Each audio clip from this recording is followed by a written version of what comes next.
Hai Kiddy Parents, hari ini saya ingin share mengenai hiccups. Nama lainnya adalah cegukan. Kadang-kadang disebut juga singultus, tapi gampangnya kita sebut saja cegukan yang sehari-hari kita temukan. Orang dewasa yang cegukan akan kita temukan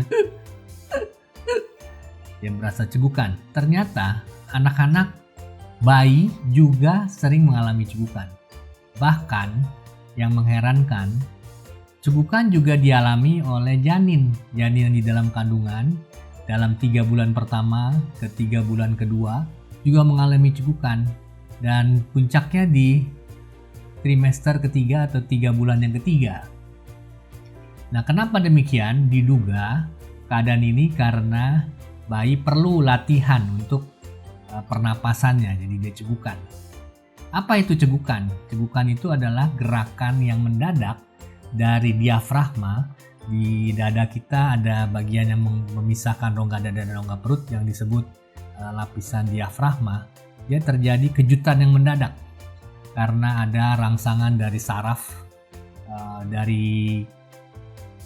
yang dari atas, disebut saraf phrenikus, yang mendadak sehingga terjadi kejutan pada diafragma.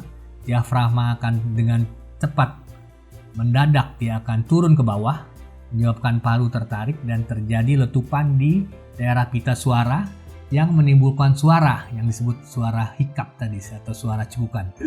Nah, itu dalam keadaan demikian orang akan mengalami cegukan.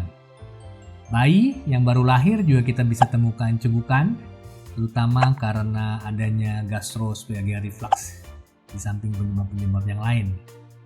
Nah, apakah cegukan ini berbahaya? Apakah yang bisa kita lakukan untuk mengatasi cegukan? Dan bagaimana sebaiknya kita mengatasi cegukan kalau tidak hilang? Kita akan bahas sebentar lagi. Kita dengarkan dulu, kita saksikan dulu opening saya berikut ini.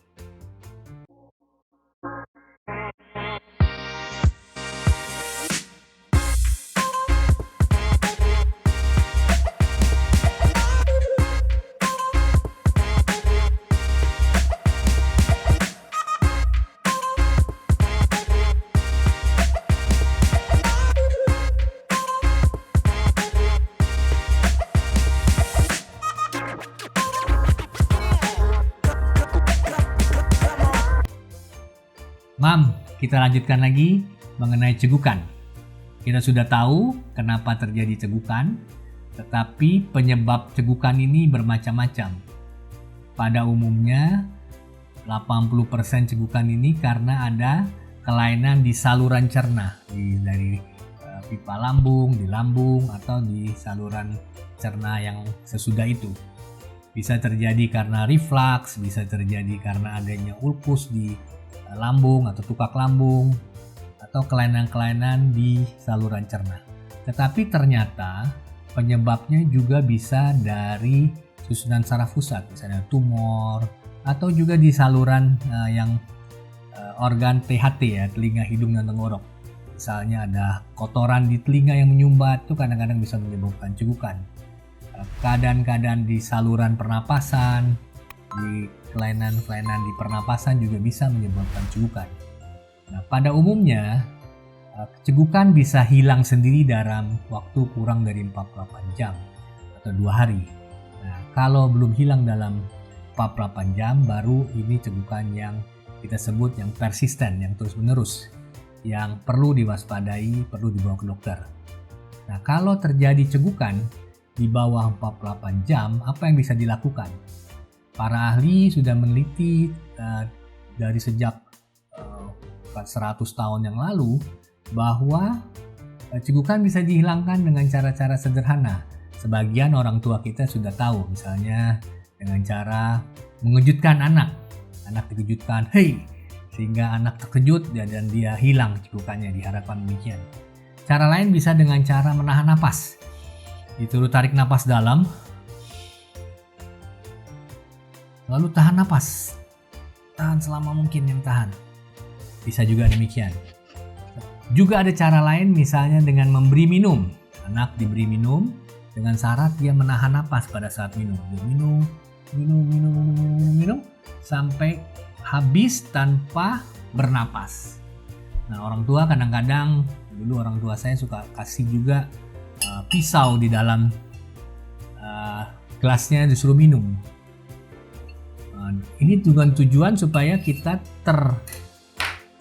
terfokus pada benda pisau itu, sehingga kita konsentrasi untuk minum air tanpa bernapas.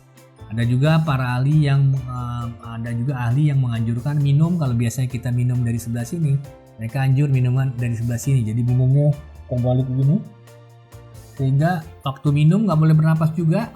Semuanya itu dengan tujuan sama sebenarnya, untuk membuat kadar CO2 di dalam paru kita meningkat, sehingga terjadi reaksi balik menghentikan kecegukan ini.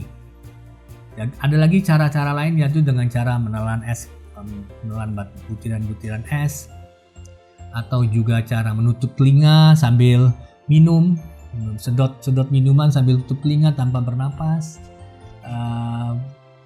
Cara lain bisa juga dengan es batu, diberikan es batu yang ditambah gula, disuruh minum juga tanpa bernapas, kita minum sangat cepat.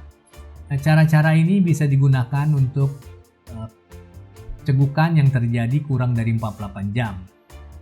Nah, kalau lebih dari 48 jam, bayi atau anak sebaiknya dibawa ke dokter.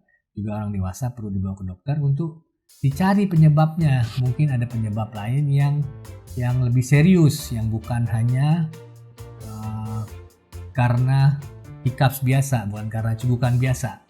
Oleh sebab itu, pasien-pasien atau anak atau orang dewasa sekalipun yang demikian perlu dicari dan diobati yang sesuai. Dengan demikian, para ibu saya harapkan sudah tahu bahwa kalau ada hiccups jangan bingung, umumnya dia akan hilang dalam 48 jam. Gunakan cara-cara yang tadi saya sebutkan. Kalau tidak hilang, perlu dicari bila tidak hilang dalam 48 jam, perlu dicari apa penyebab dari hiccups ini atau cegukan ini supaya bisa diobati.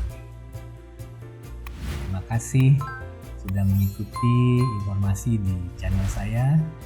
Kalau bermanfaat, jangan lupa subscribe dan share ya Ibu. Kalau ada pengalaman, kalau ada dulu pengalaman masa kecil atau pengalaman sebelum ini, silakan share di kolom share di bawah ini agar teman-teman yang lain juga bisa mengetahui pengalaman Anda. Sampai jumpa pada sharing saya berikutnya.